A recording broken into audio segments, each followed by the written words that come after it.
أعوذ بالله من الشيطان الرجيم بسم الله الرحمن الرحيم الحمد لله والصلاة والسلام على رسول الله.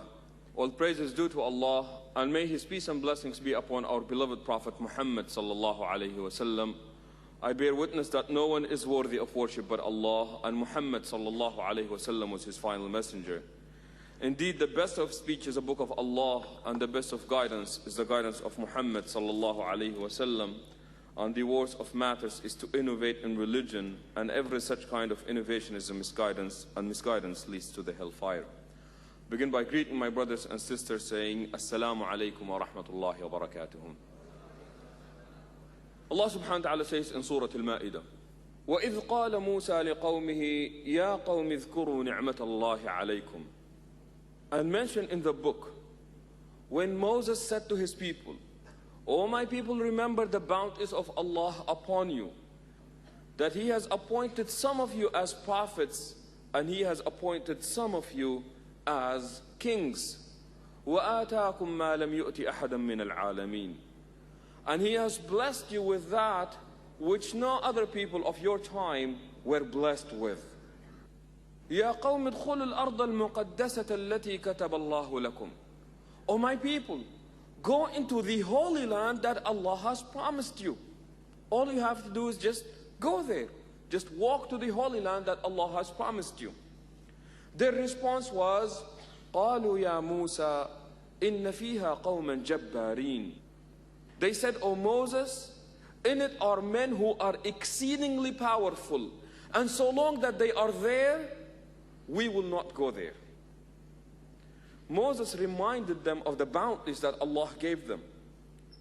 Later on, he reminded them of a commandment that was given to them by Allah.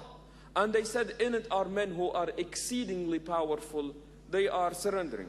So they are exceedingly powerful, and there is nothing that we can do about it. The same story was mentioned in the Bible, in a manner that does not contradict what the Quran says. However, there is an extra piece of information that is mentioned.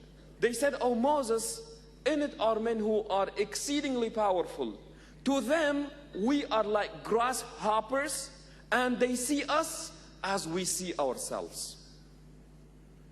They said, to them, we are like grasshoppers. That's what we think. To them, we are like grasshoppers, and they see us as we see ourselves. We've got a very important question to ask here. How do we see ourselves? How do you see yourself? Do you see yourself as a grasshopper? Or do you see yourself as, it may be difficult, but I can do it? This is what they mean when they say self-image psychology. When you look into the mirror, what do you see? When you think about yourself, what comes to mind? Do you feel inferior, ashamed? Or there is that pride and dignity where you say that I have a contribution to make to mankind, positive contribution to make to mankind. So what happens now is we've got to learn about this concept. It's an interesting concept. Self-image psychology. How do you see yourself? See, the way you see yourself is going to determine how other people are going to see you.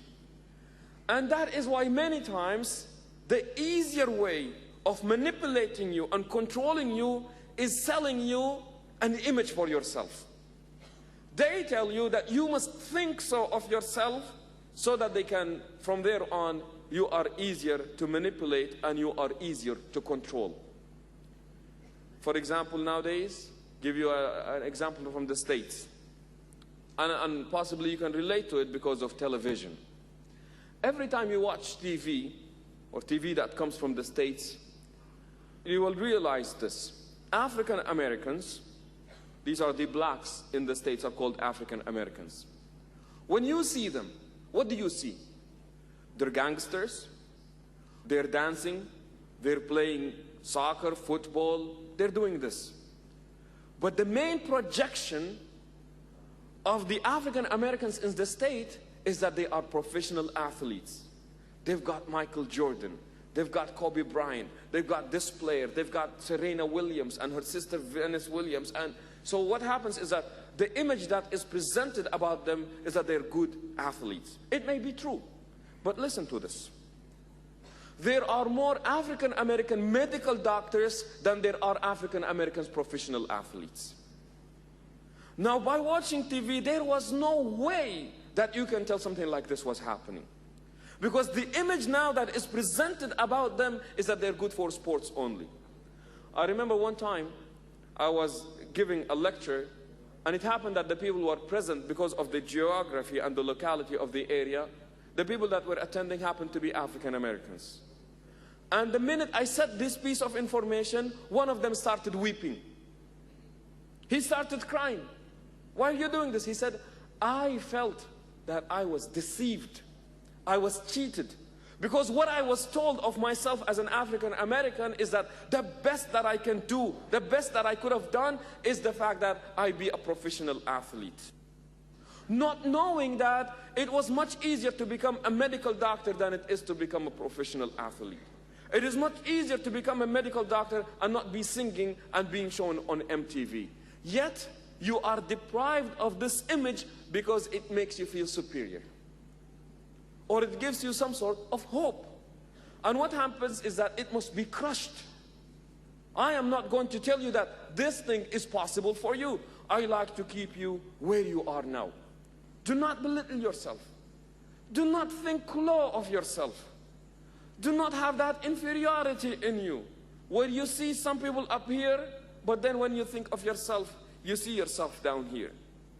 And usually they say that the people who have, and the Quran refers to such kind of people as people with izzah, people who've got dignity. You know, in the Quran, Allah subhanahu wa ta'ala says, إِنَّ الْمُلُوكَ إِذَا دَخَلُوا قَرْيَةً أَفْسَدُوهَا.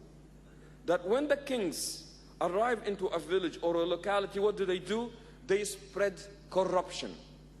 But in order to do so, there is another condition that has to go with it, and that is وَجَعَلُوا أَعِزَّةَ أَهْلِهَا أَذِلَّةً. But the people in that locality who've got izzah, who've got dignity and pride, they must be debased, because these are the people that are going to be problematic for us. And that is why when Allah speaks of Pharaoh, Fir'aun was mentioned 73 times in the Quran, in 29 different chapters. What does he do? The first thing that he does is that he makes the people with izzah, with dignity and honor, he puts them down. Their souls must be crushed. Because the minute that you feel that I can say no, then you are dangerous. You are dangerous. And that is why your soul must be crushed.